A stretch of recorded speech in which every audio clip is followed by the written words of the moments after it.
The tray of glasses shook in Alara Whitmore's hands as the great doors of the dining hall swung open, and she knew, in that single heartbeat, that something in her life was about to break apart forever.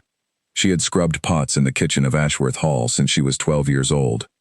She knew the smell of burnt sugar and boiled mutton better than she knew her own reflection. She did not know how to walk into a room full of lords and ladies without spilling wine on silk, and yet here she stood, into a borrowed gray dress 2 sizes too large, because the head housekeeper, Mrs. Bramwell, had fallen ill an hour before the guests arrived and there was no one else to send. "Keep your eyes down. Do not speak unless spoken to. Pour from the right side, never the left," Mrs. Bramwell had whispered from her sickbed, gripping Alara's wrist so hard it left a mark. "And whatever happens, girl, do not let the Dowager Duchess look at you for too long." Alara had laughed nervously at that last part. Now, standing in the doorway with the tray trembling against her palms, she understood that it had not been a joke. The dining hall of Ashworth Hall was the grandest room Alara had ever entered. Candlelight poured gold across a table set with crystal and silver, and 24 guests in silk and velvet turned their heads as she stepped inside. At the head of the table sat the Duke of Ashworth, Lord Alistair Vane, a tall man with dark hair and a face carved from quiet authority. Beside him, in a chair draped with fine lace, sat his mother, the Dowager Duchess Margaret Vane. Alara had been told the Duchess rarely left her private wing anymore. She had been told the woman was frail, sorrowful, prone to long silences that unsettled even her own son. None of that prepared Alara for what happened next. The moment the Duchess's eyes found her, the old woman's face drained of all color. Her teacup slipped from her fingers and shattered against the floor. The sound rang through the hall like a gunshot, and every conversation died at once. Alara froze mid-step, the tray still balanced on her arm, certain she had done something terribly wrong, though she could not imagine what. "Mother?" Lord Alistair rose halfway from his chair, alarm breaking through his composed features. "Mother? What is it?" The Duchess did not answer him. She was staring at Alara the way a drowning woman stares at a rope thrown just out of reach. Slowly, unsteadily, she pushed back her chair and stood. Then, in front of every guest, every servant, and her own stunned son, the Dowager Duchess of Ashworth bowed her head to a kitchen maid. Gasps rippled around the table. A wineglass tipped over, forgotten. Somewhere near the far end, a lady in blue silk pressed a hand to her mouth. Alara felt the tray begin to slide from her fingers and only barely caught it, her heart pounding so violently she thought the whole room must hear it. "Your Grace," Alara whispered, dropping into the deepest curtsy she knew, desperate to undo whatever had just happened, to make the moment stop, to disappear entirely. "Forgive me. I did not mean to." "Look at me," the Duchess said, her voice trembling. "Please. Look at me, child." Alara lifted her eyes, though every instinct told her not to. Up close, the Duchess's face was lined with age and old grief, but her eyes were sharp, searching, moving across Alara's features like a woman reading a letter she had waited 20 years to receive. "Mother, sit down. You are frightening our guests," Lord Alistair said, moving quickly around the table, his voice low and urgent. "Whatever this is, it can wait until—" "It cannot wait." The Duchess reached out and touched Alara's cheek with fingers that shook. "It has waited far too long already." The room had gone utterly silent now. Even the footmen along the walls, trained to remain as still as furniture, exchanged uneasy glances. Alara wanted to run. She wanted to set down the tray, turn, and flee back to the kitchen where she belonged, where no one looked at her twice, where her life made sense. But something in the old woman's face held her in place, a desperation so raw it did not feel like the confusion of an aging mind. It felt like recognition.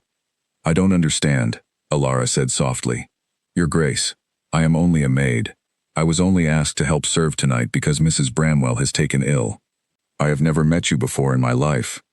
"Haven't you?" the Duchess murmured, and there were tears now, gathering at the corners of her eyes. "Tell me your name, child." "Alara. Alara Whitmore." The name seemed to strike the old woman like a blow. She swayed on her feet, and Lord Alistair caught her elbow, steadying her, his face a mixture of confusion and mounting alarm. "Whitmore," the Duchess repeated, as though testing the shape of the word. "Not the name I expected, but the face, the eyes. That birthmark." Her gaze dropped suddenly to the side of Alara's neck, just below her ear, where a small crescent-shaped mark had sat since birth. One Alara had always covered with her collar out of habit. A mark her adoptive mother used to trace gently and call unusual. A mark from another life entirely. "How do you know about that?" Alara asked, her voice barely a whisper now, all the noise of the room fading around her. The Duchess did not answer. Instead, she turned to her son, and for the first time that evening, her voice found its old strength, the strength of a woman who had once run this entire estate with quiet, unshakable command. "Alistair, clear the hall." "Mother, you cannot simply—" "Clear the hall," she repeated, and there was something in her tone that silenced every objection in the room. "This is a family matter, and it will not be discussed in front of an audience." Guests rose reluctantly, murmuring behind gloved hands as footmen guided them toward the drawing room, their curiosity clearly unsatisfied, their imaginations already spinning stories that would spread through the county by morning. Ilara remained frozen where she stood, tray still in her hands, feeling as though the floor beneath her had turned to water. When the last guest had gone and the great doors closed, only 3 people remained in the dining hall: Ilara, the Duke, and the Duchess. Lord Alistair studied Ilara now with new eyes that no longer saw a serving girl but something else entirely, something he did not yet have words for. "Someone had better explain to me what just happened," he said carefully, "because my mother has not left her rooms in 3 years, and she has certainly never bowed to anyone in this house, least of all a girl she claims never to have met." "I did not say I had never met her," the Duchess corrected gently, lowering herself back into her chair, her hand still trembling as she reached for Ilara's wrist and held it, as though afraid the girl might vanish if she let go. "I said her name was not the one I expected." "Then whose name did you expect?" Ilara asked, and her own voice surprised her with its steadiness, even as her mind raced with 100 frightened questions.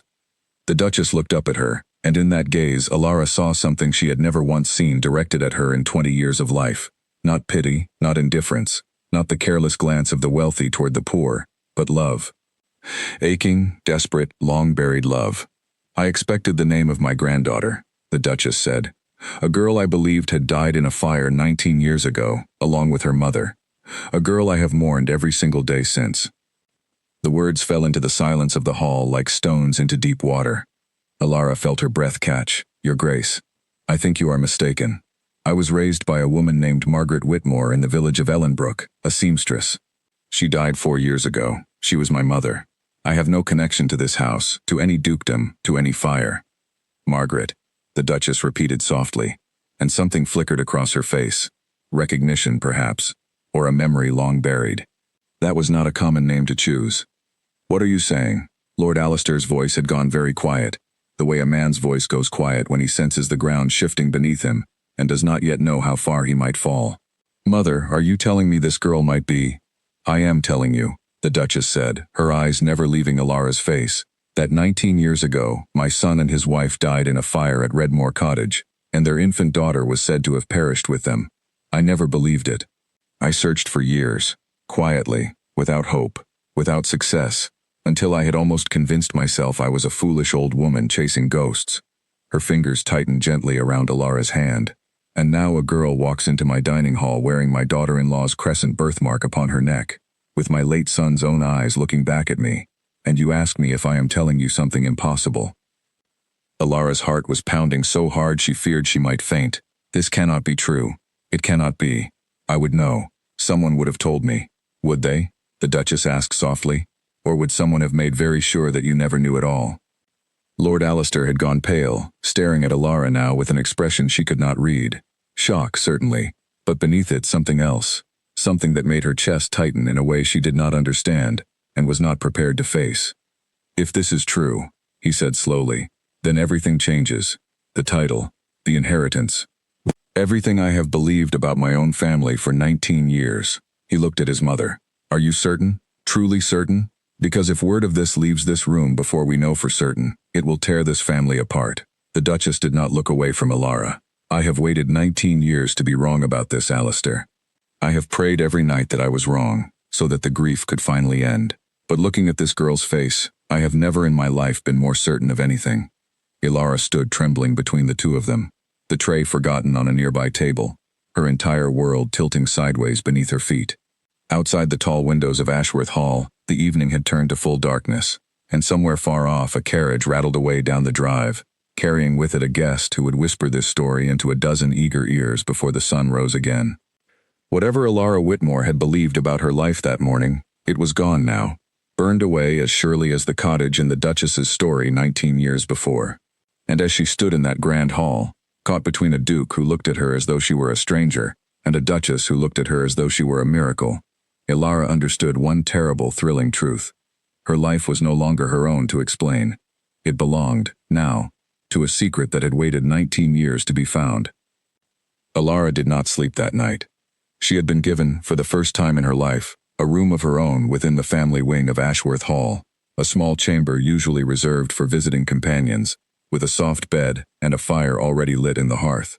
She sat on the edge of the mattress until dawn, still wearing her borrowed gray dress, staring at the flickering flames and turning the Duchess's words over and over in her mind until they lost all shape and meaning. A granddaughter. A fire.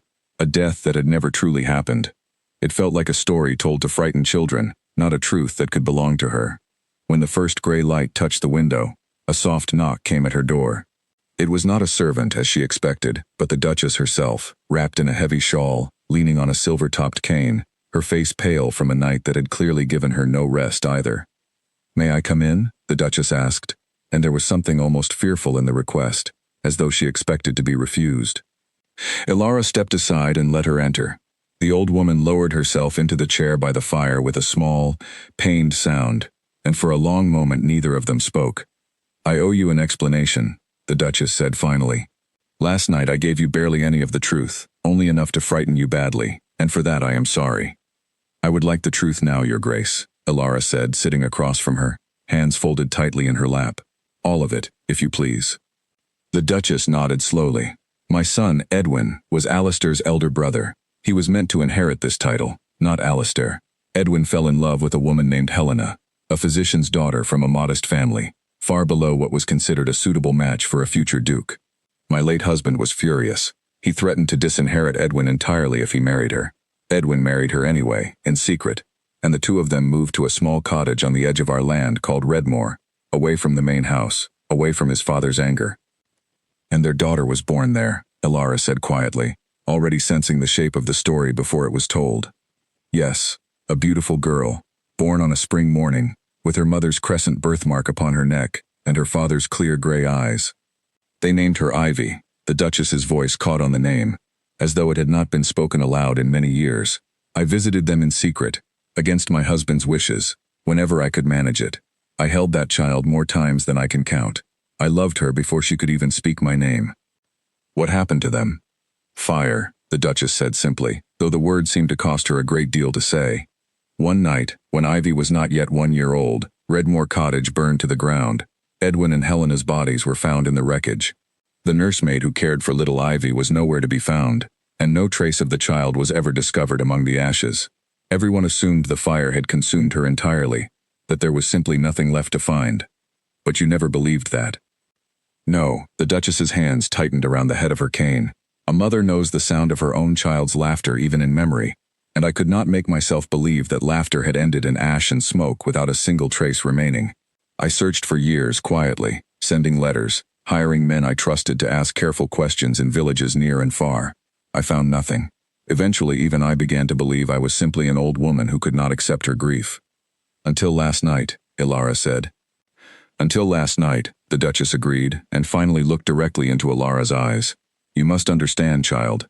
I am not a foolish woman prone to fancies. I have spent 19 years disciplining myself not to see my granddaughter's face in every stranger I pass. But when you walked into that hall, I did not merely imagine a resemblance.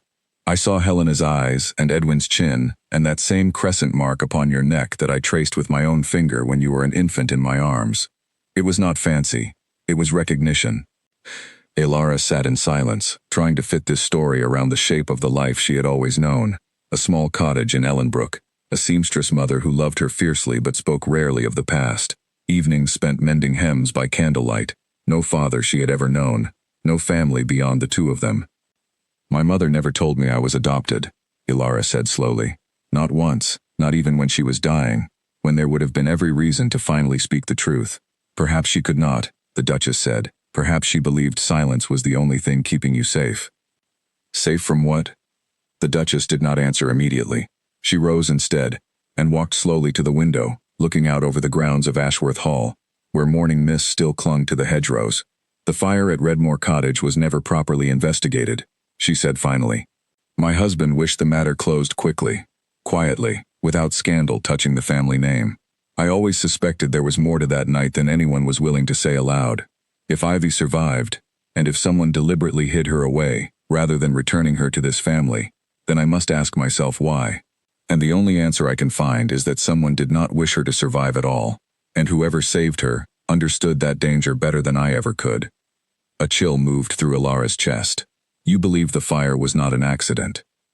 I believe, the Duchess said carefully, that we must proceed with great caution, and speak of this to no one beyond these walls until we know the full truth. Alistair already suspects. By tonight, half the guests who witnessed last evening's dinner will have spread some version of this story across the county. We do not have the luxury of moving slowly.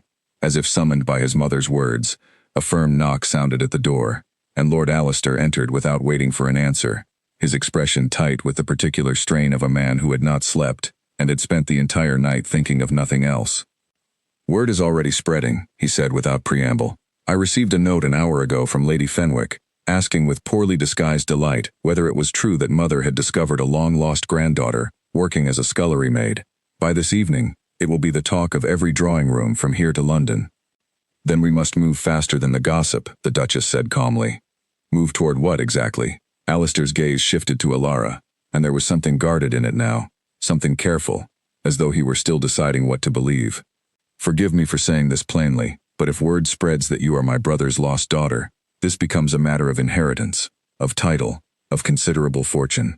There are people in this county who would see great advantage in either proving or disproving such a claim, depending entirely on which outcome serves them best. I have asked for nothing, Alara said, a flare of pride cutting through her fear. I did not walk into that hall seeking a fortune, my lord. I walked in carrying a tray of glasses because your housekeeper fell ill. I would be glad to return to the kitchen this very morning and forget this conversation ever happened, if that would spare this family any trouble.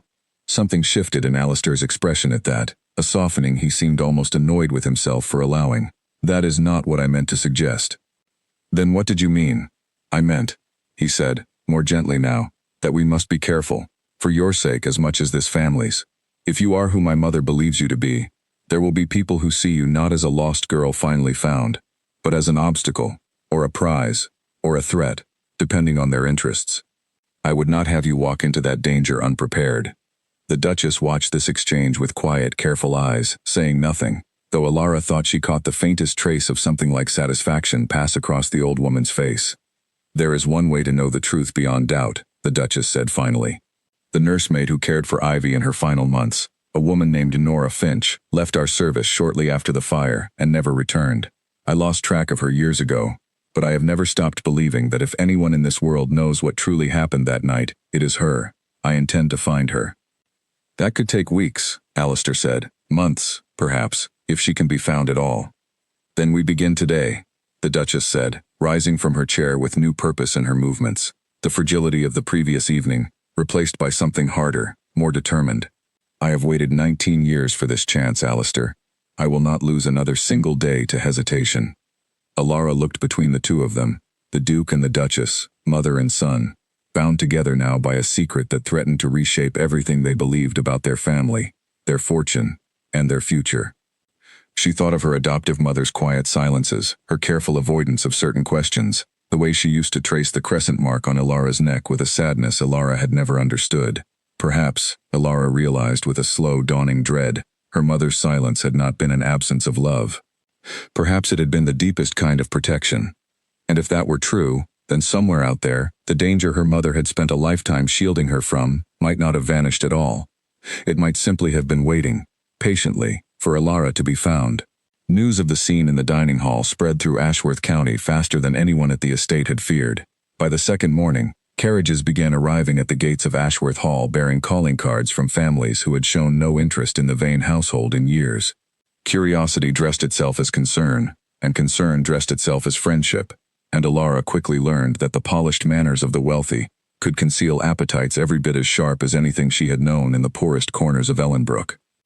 She spent those first days in a strange, suspended state, neither servant nor guest, dressed now in modest but proper clothing provided by the Duchess, given a room of her own, yet still uncertain whether any of it would last beyond the discovery of some terrible mistake. She avoided the guests who came calling. She avoided, most of all, the mirror in her room, unable to look at her own reflection without searching it for traces of a dead woman named Helena she had never known. It was on the third evening that Lord Alistair found her in the estate's library, curled into a window seat with a book she had not truly been reading, her eyes fixed instead on the darkening gardens beyond the glass. "You are hiding," he observed, not unkindly, stepping into the room. "I am adjusting," Ilara corrected. "There is a difference." He allowed himself a small, tired smile, and settled into the chair across from her. In the days since the dinner, something had shifted between them, a wary courtesy replacing the earlier suspicion, though neither of them had yet named what it might be growing into. "My mother has sent 3 separate letters today, all aimed at locating Nora Finch," he said. "One to a former housekeeper in the north who might remember where she settled, one to a parish registry in a village near the coast where Nora's sister was once known to live, and one, I confess, to a private investigator in London, though my mother would deny to her grave that she trusts such men. Do you believe we will find her? I believe my mother will not rest until we do." Alistair leaned back, studying Ilara with the same careful attention he had shown since that first night.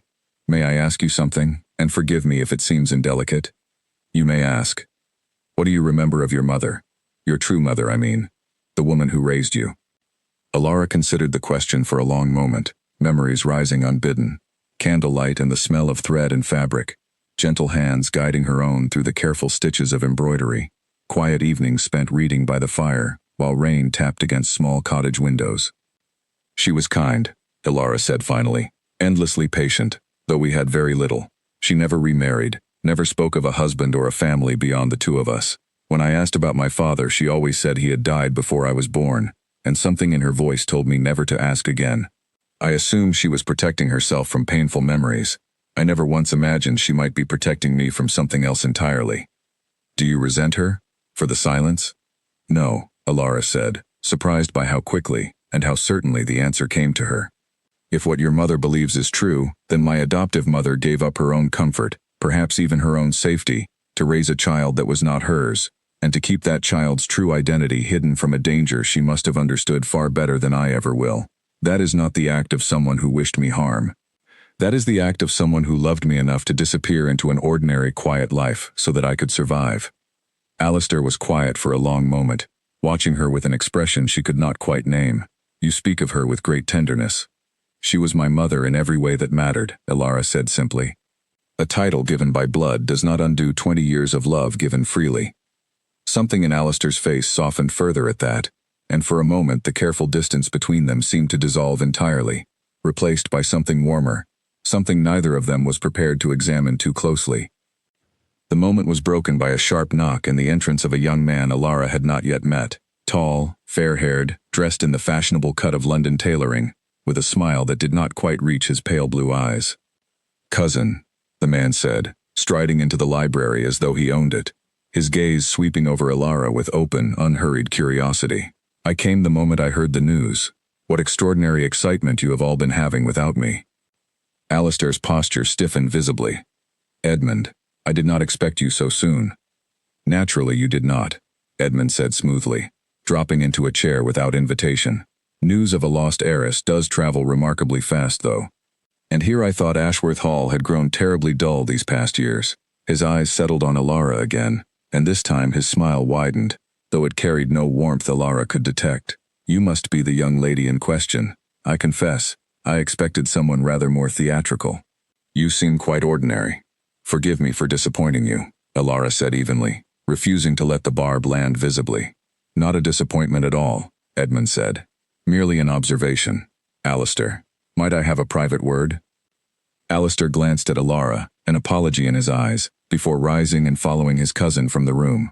Ilara remained by the window, watching the 2 men pause in the hallway just beyond the library door, their voices lowered but not quite low enough to escape entirely. "You understand what this means, if the claim is proven true," Edmund was saying, his easy charm replaced now by something sharper. "You have no children of your own, Alistair. If this girl is recognized as Edwin's daughter, she stands ahead of me in every line of succession that matters. Everything I have spent years positioning myself toward simply vanishes." "I was not aware you had positioned yourself toward anything," Alistair said coldly. "Do not be naive. Every man in this family has always understood that should you fail to produce an heir, the title falls to me. I have built my entire future around that understanding. I will not simply stand aside because a kitchen maid appeared at your dinner table with a convenient birthmark and a well-rehearsed story. She has told no story, Alistair said, his voice tightening with barely restrained anger. My mother recognized her before the girl had spoken a single word beyond her own name. Your mother is an old woman who has spent 19 years grieving a lost grandchild, Edmund said. Grief makes even the sharpest minds see exactly what they wish to see. I would advise a great deal of caution before this family stakes its entire future on an elderly woman's wishful heart. Alara moved quietly away from the window seat, her chest tight with a feeling she recognized instantly, though she had never expected to encounter it here, among silk curtains and polished silver. It was the same feeling she had known in the poorest corners of Ellenbrook whenever someone eyed a scrap of good fortune belonging to another and began quietly calculating how to take it for themselves. Edmund Vane, whatever polish his manners carried, looked at her, and saw only an obstacle standing between himself and a fortune he believed should rightfully be his. That night, unable to sleep, Alara wandered down to the estate's long portrait gallery, drawn by a restless need to see the faces of a family that might, impossibly, be her own. Moonlight spilled through tall windows, illuminating rows of painted ancestors stretching back generations, stern-faced men in old-fashioned coats and elegant women in gowns from decades past. Near the far end of the gallery, she found a smaller portrait, tucked almost apologetically into a corner, as though someone had wished it noticed by as few visitors as possible. It showed a young man with warm gray eyes and a gentle smile, standing beside a fair-haired woman whose hand rested protectively over a small bundle wrapped in white, an infant, barely visible, held close against her chest. Alara stood frozen before the painting, her heart pounding, because even in the dim moonlight she could see it clearly. The woman's eyes were her own eyes. Edwin and Helena, a soft voice said from the shadows, and Alara turned to find the Duchess standing at the gallery entrance, wrapped in her shawl, her cane tapping softly against the polished floor as she approached. That portrait was painted only months before the fire. My husband ordered it removed from the main hall and hidden here, out of sight, so that it would not remind him daily of a marriage he never approved. I found it years ago, and could never bring myself to move it further. That is the infant, Alara whispered, staring at the small bundle in the painted woman's arms. That is Ivy. Yes, the Duchess said, coming to stand beside her, her eyes fixed on the painting with the particular sorrow of a woman revisiting a wound that had never fully healed. I commissioned that portrait myself, in secret, because I feared my husband would never permit a proper family portrait to exist at all. I paid the artist handsomely to keep the matter quiet. I visited this gallery more nights than I can count, simply to look at my son's face, and hers, and the small bundle I knew held my granddaughter. Alara studied the painted woman's features with new, aching attention. The shape of the eyes, the curve of the jaw, the same crescent mark just visible at the edge of the high collar, faintly rendered by the artist's careful brush. I heard Edmund speaking with your son tonight, Alara said quietly. He does not believe I am who you say I am. He believes I am a danger to his own future. The Duchess's expression hardened. Edmund has spent years waiting for Alistair to fail at producing an heir, positioning himself as patiently and as carefully as a spider waits at the edge of its web. He will not welcome any development that threatens the inheritance he has spent so long expecting to claim. She paused, studying Alara carefully. I tell you this not to frighten you, child, but because you must understand precisely what is at stake here, and precisely who stands to lose the most should the truth be confirmed. Do you think he might try to stop the truth from being confirmed? The Duchess was silent for a long moment, her gaze drifting back to the portrait, to the gentle, unsuspecting faces of her son and his young wife, painted only months before their lives ended in fire and smoke. I think, she said finally, that 19 years ago, someone set fire to Redmore Cottage, and I have never believed that fire was an accident of a dropped candle or a careless spark. I think whoever wished my son and his family gone that night may still walk among us, wearing a familiar face, waiting patiently for the world to forget. And now that a granddaughter has returned from what everyone believed was certain death, I fear we may have given that danger a very good reason to notice her once again. Alara felt a cold weight settle in her chest as she looked back at the portrait, at the small bundle held so carefully in a dead woman's arms. Whatever safety her adoptive mother had built for her in the quiet cottages of Ellenbrook, it seemed increasingly clear that safety had only ever been temporary. Somewhere in this grand house, or perhaps somewhere far beyond its walls, someone had been waiting 19 years for the story of Redmore Cottage to finally, permanently end. And Alara had just walked, unknowingly, straight into their path. The following morning brought a letter that changed the careful, cautious pace of the investigation entirely. Ilara was in the small breakfast room with the Duchess when Alistair entered, a folded paper in his hand, and an expression on his face that made both women set down their teacups at once.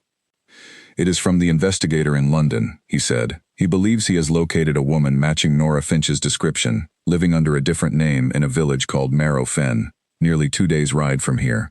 She has lived there quietly for many years, working as a laundress, keeping almost entirely to herself." The Duchess rose immediately, her cane forgotten against her chair, color returning to her face for the first time in days. "Then we must go to her at once." "Mother, you cannot make a journey of 2 days in your condition. I have waited 19 years, Alistair. I am not waiting a moment longer than necessary." She turned to Ilara, her eyes bright with something between hope and fear. "You will come with us. If this woman is truly Nora, she will recognize you the instant she sees your face, just as I did." Ilara's stomach tightened at the thought, but she nodded. There was no possibility of remaining behind now, not with the truth so close she could almost feel its shape. They departed within the hour, the Duchess insisting despite her son's protests, and the carriage that carried them away from Ashworth Hall carried also, unseen, the watchful attention of someone who had learned of the journey almost as quickly as it had been planned. Edmund Vane stood at an upper window of the hall, watching the carriage disappear down the long drive, his expression unreadable, his mind already turning toward a letter of his own that needed to be sent before the day was through. The journey to Marrow Fen was long and largely silent, each of the three travelers lost in private thoughts too heavy for easy conversation. Ilara watched the countryside change outside the carriage window, fields giving way to forest, forest giving way to the low gray hills that marked the approach to the coast, and found herself thinking again and again of her adoptive mother, of quiet evenings and careful silences that now made a terrible, aching sense.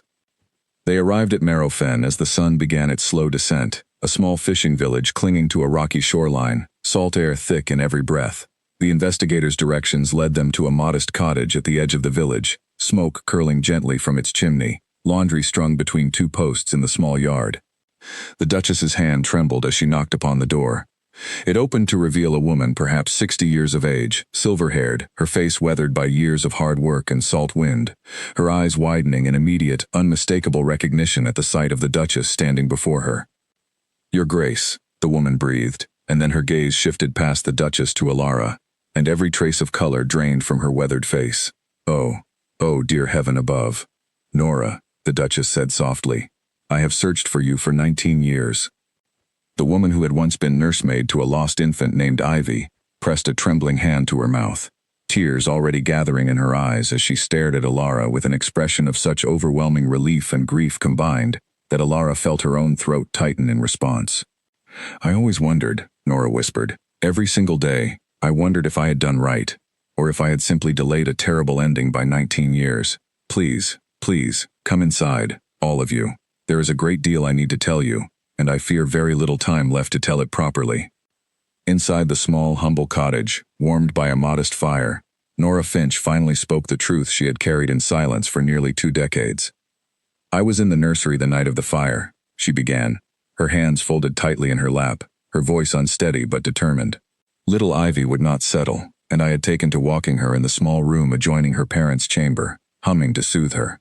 It was there, near midnight, that I smelled smoke, and heard voices below that should not have been there at that hour. Not the voices of servants, not familiar voices at all." "You heard someone in the house," Alistair said quietly. "I heard 2 men," Nora confirmed, speaking low, urgent words I could not fully make out, save for one phrase that has never left me in 19 years. One of them said, quite clearly, that the child must not survive, for a survivor would only complicate matters later. The Duchess made a small, broken sound, her hand pressed to her chest. "I did not stop to think," Nora continued. "I gathered Ivy in my arms and fled through the servants' passage at the rear of the cottage, the one few outside the household even knew existed. By the time I reached the tree line beyond the gardens, the whole cottage was already burning, faster than any accidental fire should have spread, and I understood, with a certainty that has never once wavered, that whoever set that fire intended for no one inside to survive it, including the infant I now carried." "Why did you not bring her to me?" the Duchess asked, her voice breaking. "Why did you not come to Ashworth Hall, to safety, to family?" "Because I did not know, Your Grace. Forgive me. I did not know," Whether the danger had come from within this very family, Nora said, tears now falling freely down her weathered face.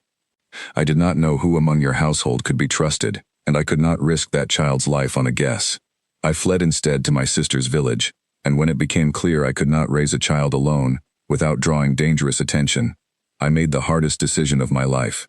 I found a kind, quiet woman named Margaret Whitmore, a seamstress with no children of her own, a woman I trusted with everything in me, and I begged her to raise the child as her own, to tell no one the truth, not even the girl herself, until it was safe to do so. Alara sat frozen, every piece of her life rearranging itself around this new understanding. Her mother's careful silences, her mother's refusal to speak of the past, the quiet, watchful way she had always guided Alara away from certain conversations, certain questions, as though protecting her from a danger only she could see. She knew, Alara whispered, my whole life, she knew, and she never told me. She loved you enough to keep silent, Nora said gently, reaching across to take Alara's hand in her own weathered fingers. I visited only twice more after leaving you with her, from a great distance, never close enough to be noticed, simply to see with my own eyes that you were safe and well. Margaret never once wavered in her devotion to you, not for a single day in 19 years. The voices you heard, Alistair said, leaning forward, his expression tense. Did you recognize either of them? Even a fragment, an accent, anything at all? Nora hesitated, her eyes shifting toward the fire, and for a long moment, Alara feared she would say she remembered nothing further. One voice, Nora said finally, quietly. I have spent 19 years trying to convince myself I imagined, but I did not imagine it, Your Grace, and I think perhaps it is finally time I stopped pretending that I had. It was a young voice, cultured, confident, the voice of a gentleman rather than a laborer.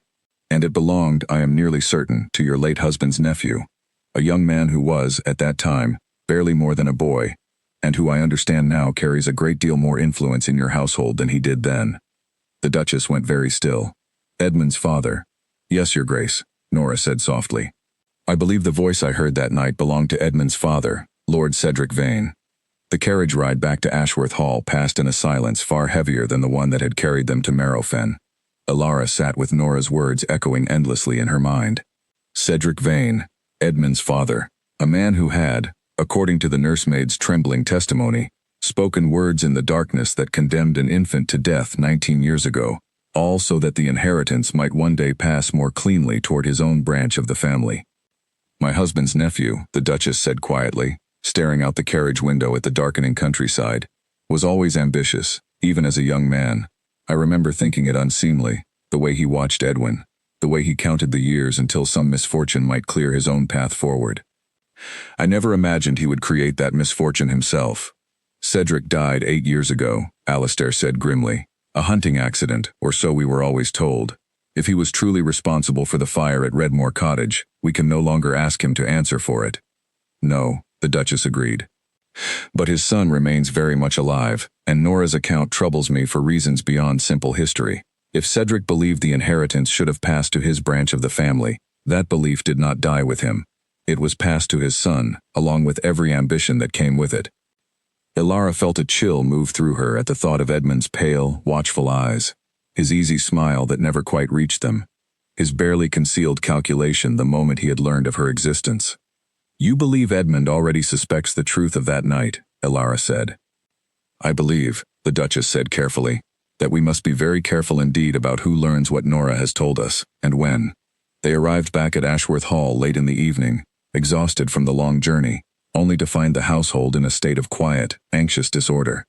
Mrs. Bramwell, recovered now from her illness, met them at the door with an expression of poorly concealed distress. Your Grace, she said quickly, addressing the Duchess, Lord Edmund arrived shortly after you departed, and has remained at the hall throughout the day.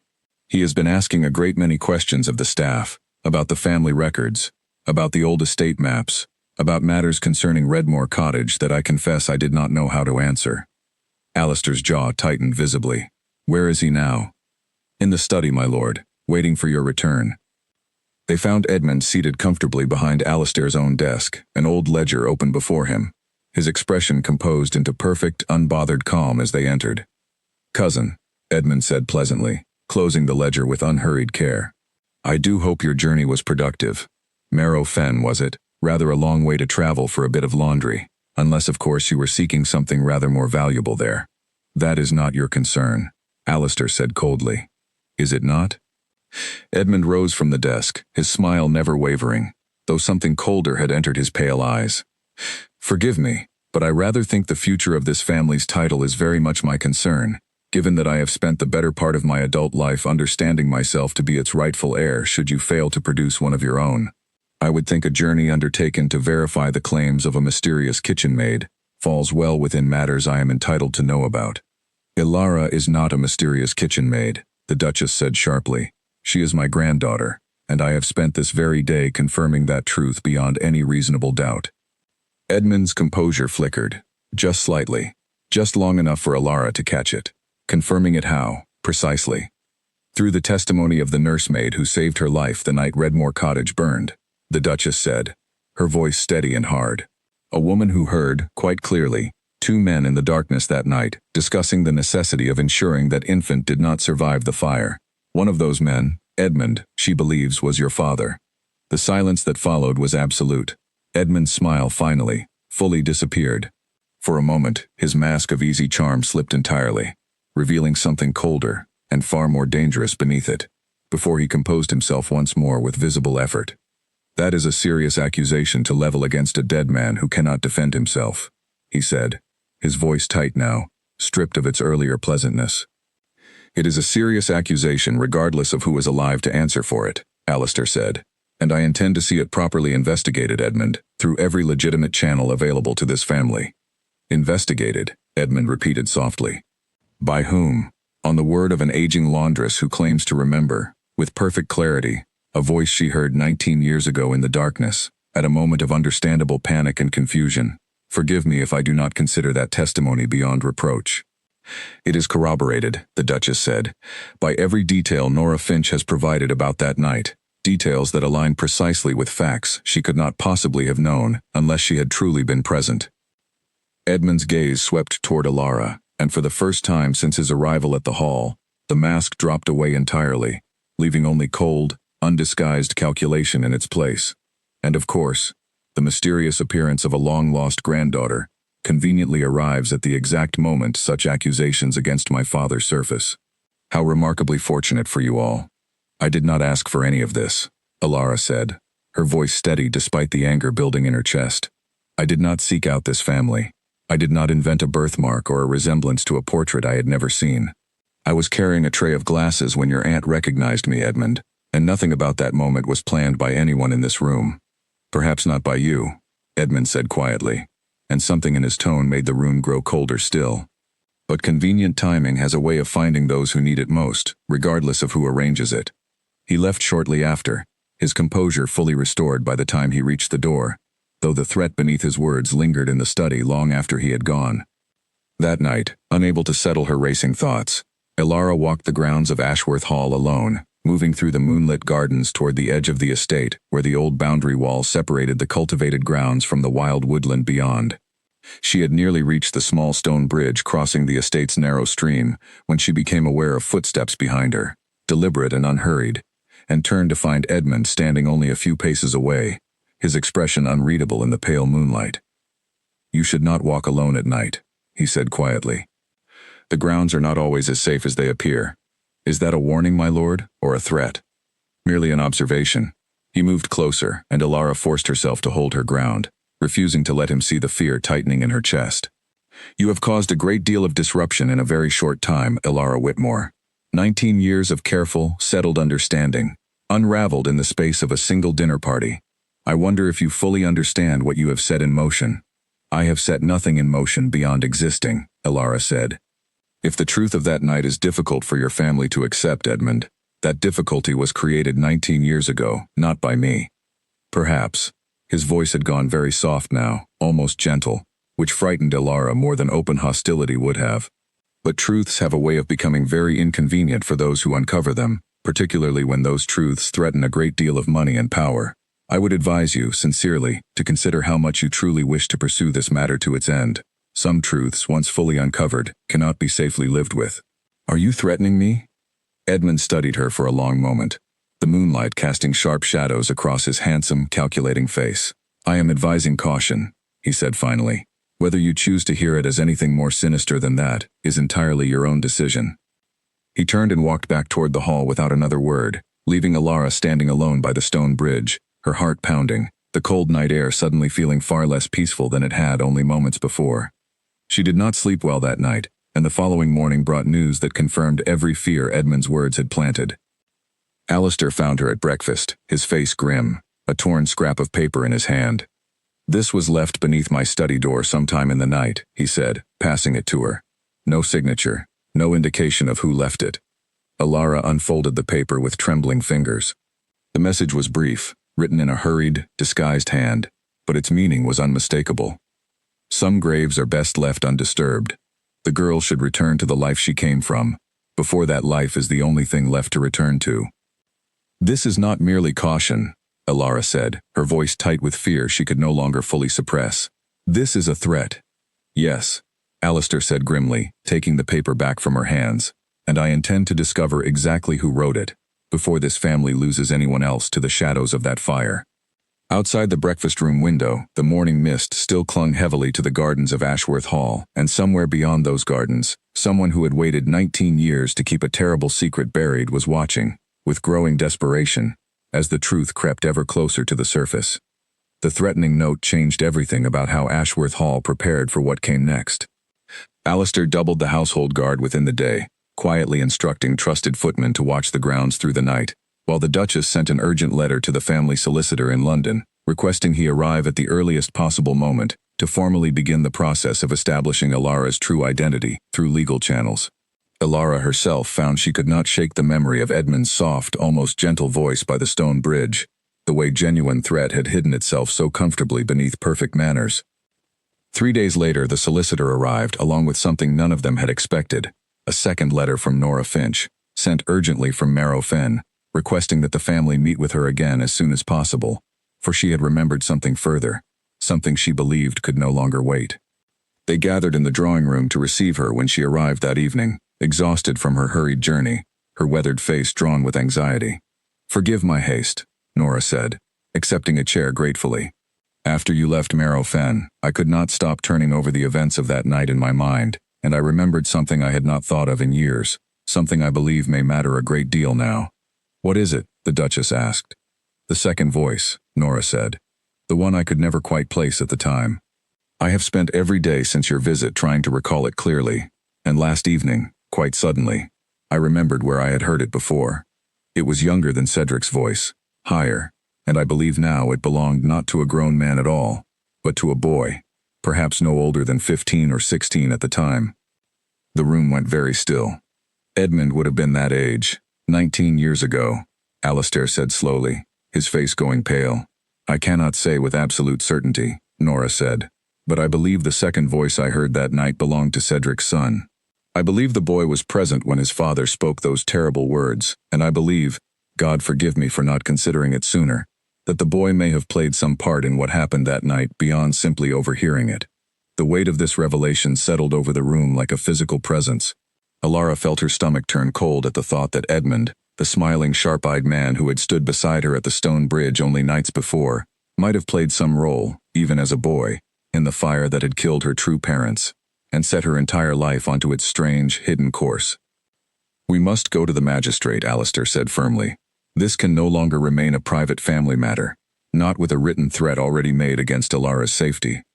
It was as the household solicitor began drafting the formal statement of Nora's testimony that a footman burst into the drawing room, breathless and pale. "My lord," he said urgently, addressing Alistair, "Lord Edmund has just departed the hall in great haste, taking only a single traveling case with him. The stable master says he demanded the fastest horse available, and offered no explanation for his departure." Alistair rose immediately, his expression hardening into something Alara had not yet seen from him, the full, decisive authority of a man determined to protect what mattered most to him. "He knows we have returned with new testimony. He is fleeing before the magistrate can be summoned." "Or," the Duchess said grimly, rising as well despite her age, her cane forgotten entirely in the urgency of the moment, "he intends to finish what his father began 19 years ago, before the truth can be fully proven against him." Alara felt a bolt of pure fear pass through her chest. "You think he means to come after me?" "I think," Alistair said, already moving toward the door, that we cannot afford to wait and discover the answer to that question the hard way. The household was mobilized within minutes, footmen dispatched to alert the local constable, riders sent toward the main roads to track Edmund's departure, and Alara found herself, despite every protest, placed under close watch within the hall itself, the Duchess refusing to leave her side even for a moment. It was nearly midnight when a sound at the edge of the estate's kitchen garden drew the attention of a young footman keeping watch near the servants' entrance, a sound too deliberate to be mistaken for wind or wildlife. Moments later, shouts rang out across the grounds, and Alara, waiting anxiously in the drawing room with the Duchess, heard the unmistakable commotion of a struggle taking place somewhere near the estate's boundary. Alistair burst back into the drawing room a quarter of an hour later, his coat torn at the shoulder, a shallow cut along his jaw, but very much alive, with two of the household footmen restraining a furious, disheveled Edmund between them. He returned, Alistair said grimly, not to flee the county at all, but to reach the study before the constable arrived, intending, I believe, to destroy whatever family records might further confirm Nora's testimony. When I confronted him, he did not deny a single word of it. You cannot prove anything, Edmund spat, struggling uselessly against the footman's grip, all pretense of charm finally, completely abandoned, a dead woman's fanciful memory and a senile old duchess's wishful heart. That is all you have. We have your own actions tonight as further proof, the Duchess said coldly, stepping forward despite her age, her voice ringing with an authority Alara had not yet heard from her. An innocent man does not return in the dead of night to burn family records, Edmund. Only a guilty one does that. Edmund's composure finally shattered entirely, years of careful restraint giving way all at once. My father built this family's fortune through decades of careful management, while your husband squandered half of it on foolish investments, he said furiously. He deserved that title far more than Edwin ever did, and when my father learned Edwin intended to defy his own father's wishes and marry beneath his station, regardless of the consequences to this family's standing, he decided the matter needed to be settled permanently. I was young. I did not fully understand what I witnessed that night, not until I was older, and by then it was already done, already buried, already 19 years in the past. I did not create this danger. I simply inherited it, the same as I was meant to inherit this family's title. You inherited a crime, Alistair said, and rather than seek to atone for it, you chose this very night to attempt covering it further, and to threaten the life of an innocent young woman who has done nothing beyond surviving the very fire your father set. The local constable arrived within the hour, summoned by the earlier alert, and Edmund Vane was taken into custody before dawn, his protests of innocence ringing hollow against the weight of his own actions that night.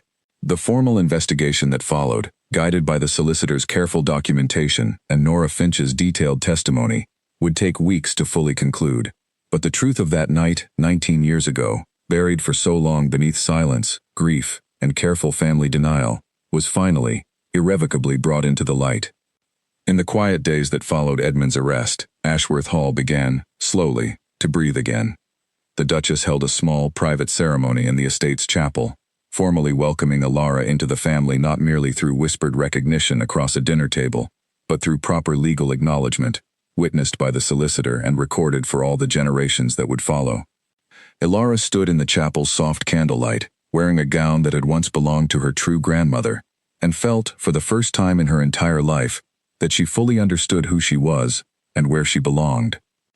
Afterward, in the quiet of the estate's gardens, Alistair found her alone beneath the same window where their earlier conversations had begun, a hesitant, unfamiliar nervousness in his usually composed manner. I owe you an apology, he said, for the suspicion I carried in those first days, when I did not yet know what to believe. You owe me nothing, Alara said gently. Suspicion was reasonable, given everything at stake. Perhaps. He studied her for a long moment, and something warm and unguarded finally broke through the careful composure he had maintained throughout the entire ordeal. I find, now that the truth is settled, that my feelings toward you have settled into something rather more complicated than simple family obligation, Alara. I do not know quite what to make of that, given everything we have both endured these past weeks. Alara felt her heart quicken, a warmth spreading through her chest that had nothing to do with fear or danger, for the first time in longer than she could remember. Perhaps, she said softly, echoing his own careful word back to him, we need not make anything of it tonight. Perhaps it is enough, for now, simply to know it exists. Alistair smiled, genuine and unguarded, and in the quiet garden of the family she had never known she belonged to, Elara felt the last, lingering shadow of fear finally begin to lift, replaced by something she had not dared to hope for only weeks before. A future, finally, that was entirely her own to choose.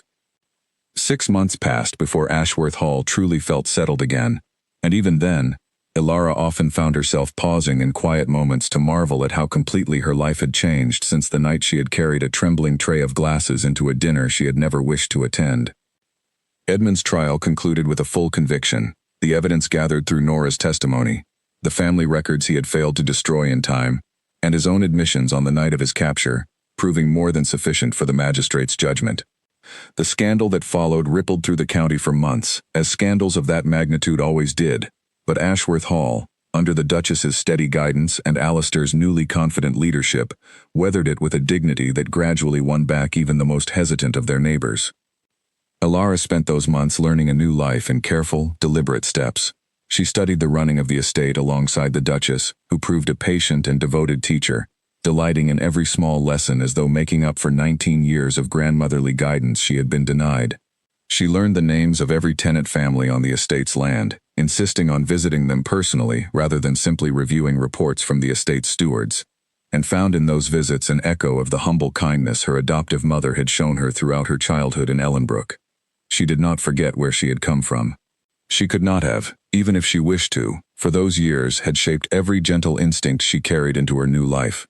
She established, with the Duchess's enthusiastic support, a small fund to assist servants across the estate who fell ill or faced hardship, remembering vividly the fear she had once felt as a kitchen maid, with no safety net beyond her own 2 hands.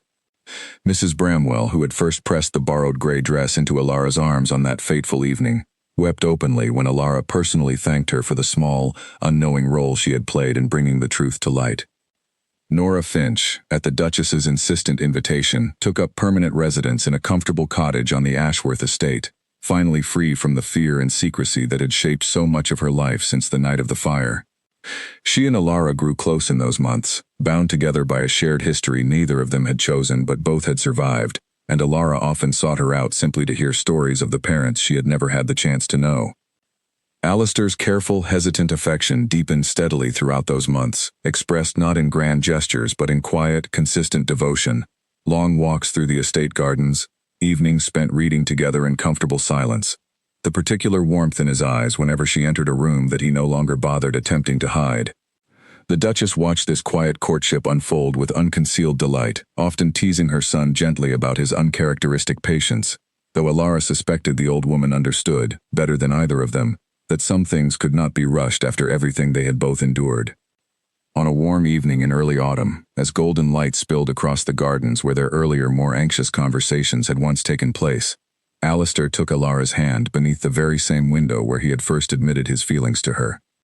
"I have waited these months," he said, "because I did not wish to rush you toward anything before you were ready to choose it freely, for yourself, as the woman you truly are, rather than simply the granddaughter my mother searched 19 years to find. And what do you wish to ask me now?" Elara said softly, though something in her chest already knew. "I wish to ask," Alistair said, kneeling slowly before her in the fading golden light, "whether the woman who once carried a tray of glasses into my dining hall, uncertain of her place in this world, might now consider making that place permanently her own, beside me, as my wife." Elara felt tears gather in her eyes, though they carried none of the fear or grief that had marked so much of her journey these past months. She thought of her adoptive mother, gone now but never forgotten, who had given up so much to keep her safe. She thought of the Duchess, who had never stopped believing. She thought of Nora, who had carried her through fire and darkness into an uncertain future, built entirely on hope. "Yes," she said, and the word carried within it every part of the journey that had brought her to this moment. "Yes, I will." Word of their engagement spread through Ashworth County, with far greater warmth than the scandal that had first brought Elara's name into every drawing-room conversation for miles around. The wedding, held the following spring in the estate's chapel, filled with early blossoms and soft afternoon light, brought together tenant and lord alike, a reflection of the life Elara had always known, and the life she had, against every improbable odds, finally claimed as fully her own. The Dowager Duchess, seated in the front pew, wept openly throughout the ceremony, though this time her tears carried nothing but joy. 19 years of grief had finally, completely given way to a future she had never quite allowed herself to fully hope for, And as she watched her granddaughter exchange vows in the same chapel where she herself had once mourned a life she believed lost forever, Margaret Vane understood, with quiet and profound gratitude, that some truths, however long buried, always found their way home in the end.